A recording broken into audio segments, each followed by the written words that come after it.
25 years ago, Blockbuster was offered the chance to buy a tiny upstart called Netflix for $50 million. At the time, Blockbuster dominated the industry with aisles of VHS tapes and late fees that could bankrupt a small nation. Netflix, on the other hand, was just a small fry mail-order DVD service, mailing discs in little red envelopes and just praying people would return them.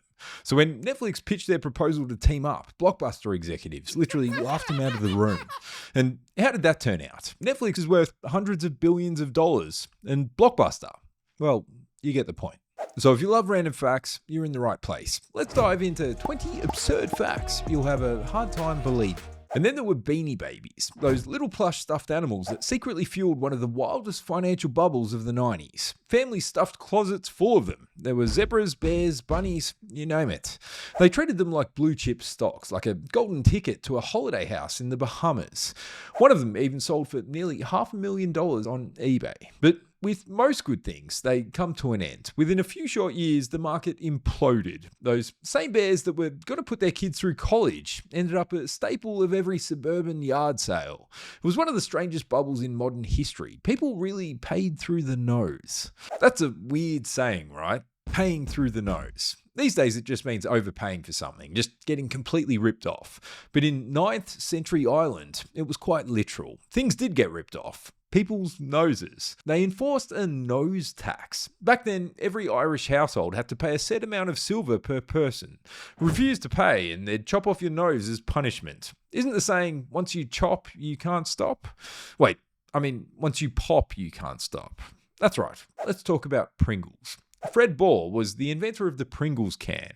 He solved the age-old snacking problem. How do you ship chips without them crumbling into dust? His solution? That iconic chip cylinder we all know and love, and apparently he loved it too. So much so that when he died in 2008, his only request was to be buried in one. They put his ashes inside a classic red original Pringles can, his favourite flavour. Now we move on from odd final wishes to widespread global panic. Let's rewind to New Year's Eve 1999. It wasn't all confetti and champagne, but rather a doomsday countdown to the end of technology as we knew it. Around the globe, people stockpiled cans of food, batteries, and even filled their bathtubs with water, convinced the world was going off-grid at midnight. The idea being that when computers rolled from the numbers 99 to 00, they'd think we'd just magically wound back a century. They said planes would fall from the sky, banks would freeze, and cities would be plunged into complete darkness.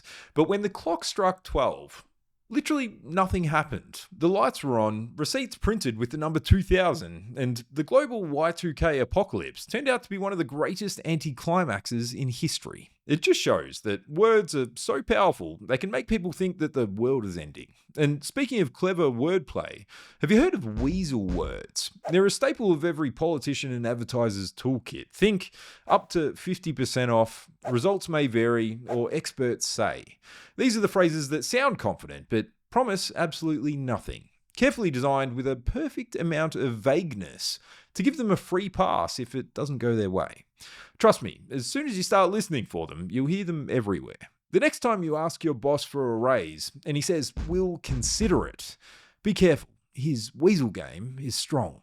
Words can be tricky. It's often the smallest details that matter most. Take Lego minifigures, for example. Have you ever noticed that tiny hole at the top of their heads? It's not a design flaw. That unassuming little feature literally saves lives. Children have been known to accidentally swallow minifigure heads.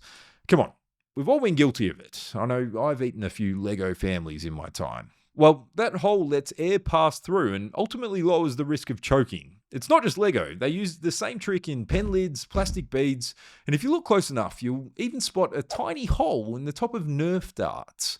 The ultimate hidden safety feature. And you know what else is hidden? The town of Monowai. Monowai, Nebraska has a population of 1. The entire town is run by Elsie Eiler. She's the mayor, librarian, clerk, bartender, and treasurer.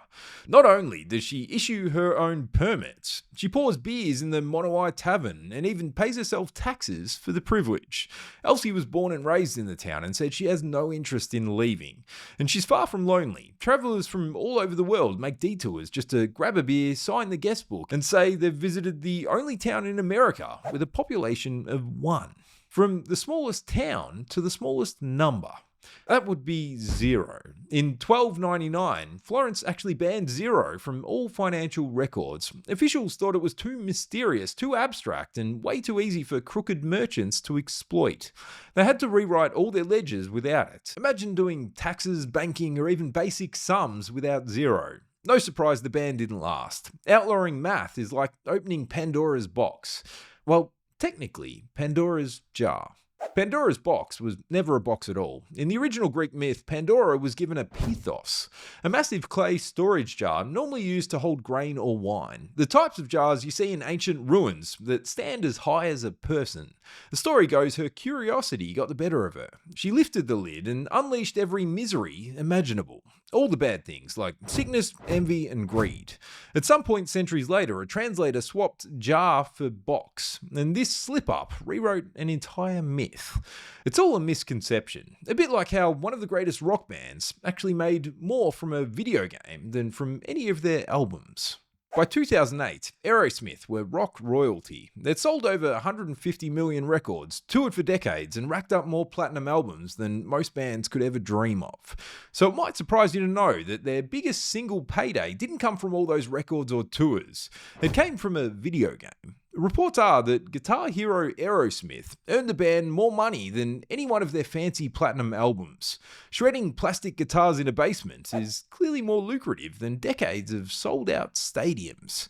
Speaking of sold out, have you ever popped down to the supermarket looking for dinner and the chicken shelves are mysteriously empty? It might be because they were plumped. What people don't realise is that those oversized chicken breasts sitting on the shelves aren't all as they seem. Plumping is when companies inject the meat with salt water and other flavouring solutions to make it look bigger, juicier, and more expensive. The pack might say 100% natural, but they forget to tell you that 100% is 30% liquid. We're essentially paying premium prices for chicken-flavoured water. Never trust a food label. The same goes for really old paintings. Hidden inside every painting is a kind of atomic fingerprint. In the 1940s, nuclear bomb tests filled the atmosphere with man-made radioactive isotopes. These elements didn't exist before then. They got into everything. The ground, into plants, and even into the paints artists used. So when people claim an old painting is authentic, scientists can test for these atoms and tell whether the artwork is forged. It's the art world's ultimate lie detector. If only we had something to expose all the lies those marketing companies keep serving us. I'm talking about those products that you can buy at any store and they claim to be military grade. When you picture it, you'd expect you're getting something indestructible, tough enough to duke it out on the battlefield. Well, you're not. The true meaning of military grade is the cheapest version that just makes it past minimum requirements.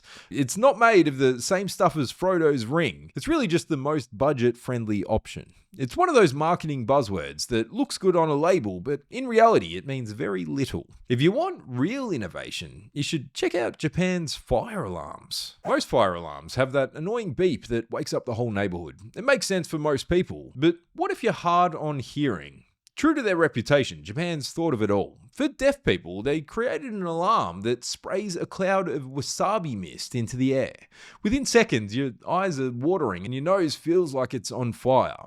Not because of the actual fire, because of the mist. Tests even showed they're just as effective as traditional alarms. They'll jolt you awake before the floor turns to lava. Funny thing about that, I'm sure you're familiar with the whole floor is lava craze, where kids jump around from couch to couch pretending the carpet is some fiery volcano. And you'd be mistaken for thinking it's a modern invention. It's not. Back in Victorian days, children were playing that very same game with a somewhat less imaginative name. They called it hot bricks. The idea was the same, leap from one spot to the other without touching the ground. Only back then it was milk crates and wooden stools instead of living room sofas. Even beds. Definitely not med beds though. They're a more recent invention. Sorry, I mean conspiracy. MedBeds are meant to be sleek, futuristic pods that look like they're straight out of a sci-fi movie. People claim they harness secret alien technology hidden from the public by shadowy elites. You climb inside, press a button, and they'll instantly cure you of any disease, all the while making you look decades younger. Despite no actual evidence they exist, it didn't help that only a couple of weeks ago, Trump posted an AI video announcing MedBed hospitals and a national MedBed card for every citizen. I guess we'll soon see if it's true, but in the meantime, what I can confidently say is true is something real people have actually witnessed. In Indonesia, there's a volcano that burns with rivers of electric blue fire. It's called the Kawah Ijen crater, and the blue fire comes from the sulfuric gases that escape at over 600 degrees Celsius. When the gases seep through the cracks, they combust on contact with oxygen, creating meters-high towering blue flames. The colour itself comes from sulfur burning at such intense heat that the flame shifts into the blue end of the spectrum. Sometimes the molten sulfur even liquefies and creates streams of what looks like glowing neon blue lava. It's so surreal, it'll make you do a double take. Just like when you book a flight to Milwaukee and think you've ended up in Cleveland. This is what happens to thousands of flyers each day, all because artist Mark Gubin thought it'd be funny to spook travellers into thinking they'd landed in the wrong city. If you glance out the window on the final approach to Milwaukee's airport, painted in giant block letters, you'll see the sign, "Welcome to Cleveland." It's been there since 1978, confusing passengers for nearly 5 decades. It's just proof you shouldn't trust everything you read. Especially true if you're looking for freshly baked bread. Picture a golden loaf sliding out of the oven, steam gently rolling off the crust. That's freshly baked, right? Not always. Despite claiming to be fresh baked, most of the loaves in cafes and supermarkets were actually baked in giant factories months earlier, frozen and shipped to the store. They're par-baked before they arrive. By reheating them in their own oven, they can technically claim it's baked fresh on site. The next time you buy fresh baked bread, just know it's more likely freshly defrosted than freshly made. And there you have it, from Lego heads with little safety holes to how politicians dodge promises with weasel words. There's plenty more facts to go around. Thanks for your support. I'll see you soon.